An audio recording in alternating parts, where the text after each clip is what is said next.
नमस्कार दोस्तों, भक्ति श्लोक चैनल में आपका स्वागत है। पौराणिक कथाएं। शिव और सती का विवाह। दक्ष प्रजापति की कई पुत्रियां थीं। सभी पुत्रियां गुणवती थीं। फिर भी दक्ष के मन में संतोष नहीं था। वे चाहते थे उनके घर में एक ऐसी पुत्री का जन्म हो जो सर्वशक्ति संपन्न हो एवं सर्वविजयनी हो, जिसके कारण दक्ष एक ऐसी ही पुत्री के लिए तप करने लगे। तप करते करते अधिक दिन बीत गए तो भगवती आद्या ने प्रकट होकर कहा, मैं तुम्हारे तप से प्रसन्न हूँ। तुम किस कारण वश तप कर रहे हो? दक्ष ने तप करने का कारण बताया तो माँ बोली, मैं स्वयं पुत्री रूप में तुम्हारे यहाँ जन्म धारण करूंगी। मेरा नाम होगा सती। मैं सती के रूप में जन्म लेकर अपनी लीलाओं का विस्तार करूंगी। फलतः भगवती आद्या ने सती रूप में दक्ष के यहाँ जन्म लिया। सती दक्ष की सभी पुत्रियों में सबसे अलौकिक थीं। सती ने बाल्य अवस्था में ही कई ऐसे अलौकिक आश्चर्यचलित करने वाले कार्य कर दिखाए थे जिन्हें देखकर स्वयं दक्ष को भी विस्मयता होती रहती थी। जब सती विवाह योग्य हो गई तो दक्ष को उनके लिए वर की चिंता होने लगी। उन्होंने ब्रह्मा जी से इस विषय में परामर्श किया। ब्रह्मा जी ने कहा, सती आद्या का अवतार हैं। आद्या आदि शक्ति और शिव आदि पुरुष हैं, अतः सती के विवाह के लिए शिव ही योग्य और उचित वर हैं। दक्ष ने ब्रह्मा जी की बात मानकर सती का विवाह भगवान शिव के साथ कर दिया। सती कैलाश में जाकर भगवान शिव के साथ रहने लगीं। भगवान शिव के दक्ष के दामाद थे, किंतु एक ऐसी घटना घटित हो गई जिसके कारण दक्ष के हृदय में भगवान शिव के प्रति बैर और विरोध भाव पैदा हो गया। एक बार देवलोक में ब्रह्मा ने धर्म के निरूपण के लिए एक सभा का आयोजन किया था। सभी बड़े बड़े देवता सभा में एकत्र हो गए थे। भगवान शिव भी इस सभा में बैठे थे। सभा मंडल में दक्ष का आगमन हुआ। दक्ष के आगमन पर सभी देवता उठकर खड़े हो गए, पर भगवान शिव खड़े नहीं हुए। उन्होंने दक्ष को प्रणाम भी नहीं किया। फलतः दक्ष ने अपमान का अनुभव किया। केवल यही नहीं, उनके हृदय में भगवान शिव के प्रति ईर्ष्या की आग जल उठी। वे उनसे बदला लेने के लिए समय और अवसर की प्रतीक्षा करने लगे। एक बार सती और शिव कैलाश पर्वत पर बैठे हुए परस्पर वार्तालाप कर रहे थे। उसी समय आकाश मार्ग से कई विमान कनखल की ओर जाते हुए दिखाई पड़े। सती ने उन विमानों को देखकर भगवान शिव से पूछा, प्रभु, ये सभी विमान किसके हैं और कहाँ जा रहे हैं? भगवान शक्र ने उत्तर दिया, आपके पिता ने बहुत बड़े यज्ञ का आयोजन किया है। समस्त देवता और देवांगनाएं इन विमानों में बैठकर उसी यज्ञ में सम्मिलित होने के लिए जा रहे हैं। इस पर सती ने दूसरा प्रश्न किया, क्या मेरे पिता ने आपको यज्ञ में सम्मिलित होने के लिए नहीं बुलाया?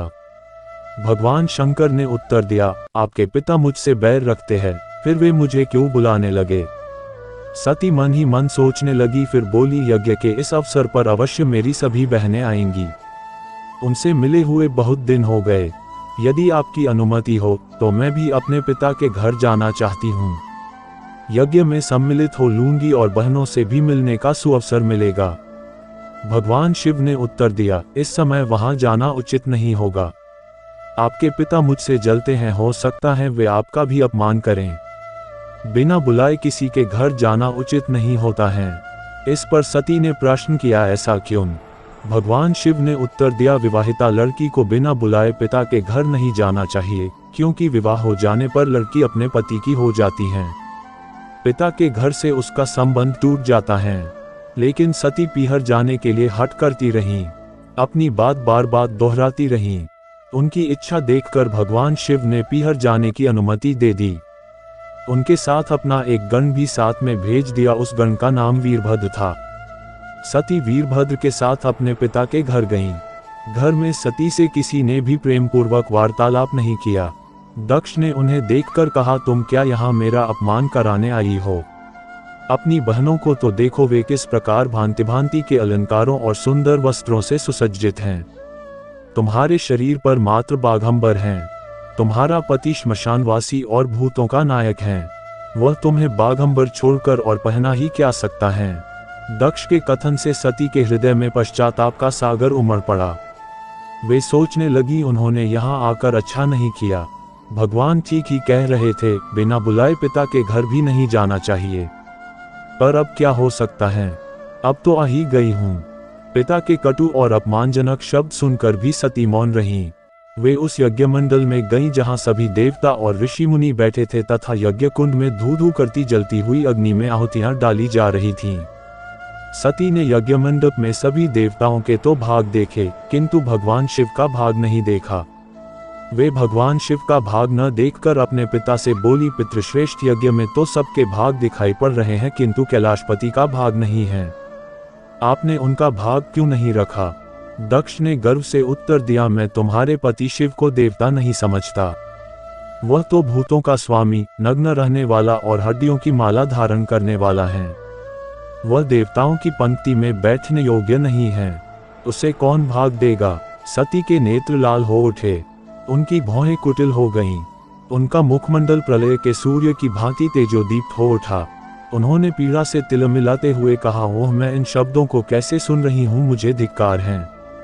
देवताओं, तुम्हें भी धिक्कार है। तुम भी उन कैलाशपति के लिए इन शब्दों को कैसे सुन रहे हो जो मंगल के प्रतीक हैं और जो क्षण मात्र में संपूर्ण सृष्टि को नष्ट करने की शक्ति रखते हैं। वे मेरे स्वामी हैं। नारी के लिए उसका पति ही स्वर्ग होता है। जो नारी अपने पति के लिए अपमानजनक शब्दों को सुनती है उसे नरक में जाना पड़ता है। पृथ्वी सुनो, आकाश सुनो और देवताओं तुम भी सुनो, मेरे पिता ने मेरे स्वामी का अपमान किया है। मैं अब एक क्षण भी जीवित रहना नहीं चाहती। सती अपने कथन को समाप्त करती हुई यज्ञ के कुंड में कूद पड़ी। जलती हुई आहुतियों के साथ उनका शरीर भी जलने लगा। यज्ञ मंडप में खलबली पैदा हो गई, हाहाकार मच गया। देवता उठकर खड़े हो गए। वीरभद्र क्रोध से कांप उठे। वे उछल-उछलकर यज्ञ का विध्वंस करने लगे।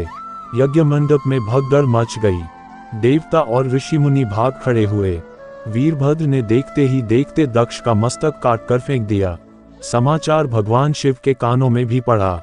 वे प्रचंड आंधी की भांति कनखल जा पहुंचे। सती के जले हुए शरीर को देखकर भगवान शिव ने अपने आप को भूल गए। सती के प्रेम और उनकी भक्ति ने शंकर के मन को व्याकुल कर दिया। उन शंकर के मन को व्याकुल कर दिया जिन्होंने काम पर भी विजय प्राप्त की थी और जो सारी सृष्टि को नष्ट करने की क्षमता रखते थे। वे सती के प्रेम में खो गए, बेसुध हो गए। भगवान शिव ने उन्मत्त की भांति सती के जले हुए शरीर को कंधे पर रख लिया। वे सभी दिशाओं में भ्रमण करने लगे। शिव और सती के इस अलौकिक प्रेम को देखकर पृथ्वी रुक गई, हवा रुक गई, जल का प्रवाह ठहर गया और रुक गई देवताओं की सांसें। सृष्टि व्याकुल हो उठी।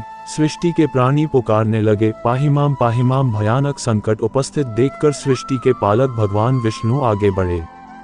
वे भगवान शिव की बेसुधी में अपने चक्र से सती के एक एक अंग को काट काट कर गिराने लगे।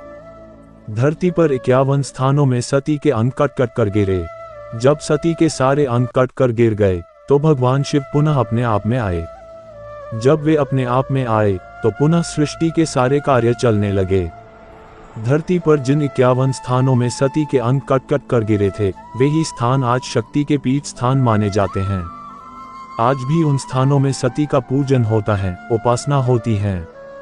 शिव और सती का विवाह के पौराणिक कथाएं यहीं पर समाप्त होता है। भारतीय पौराणिक इतिहास के कुछ अनसुने तथ्य एवं रोचक जानकारी जानने के लिए अंत तक बने रहें और नेक्स्ट भाग देखने के लिए सब्सक्राइब करें हमारे भक्ति श्लोक चैनल को। धन्यवाद।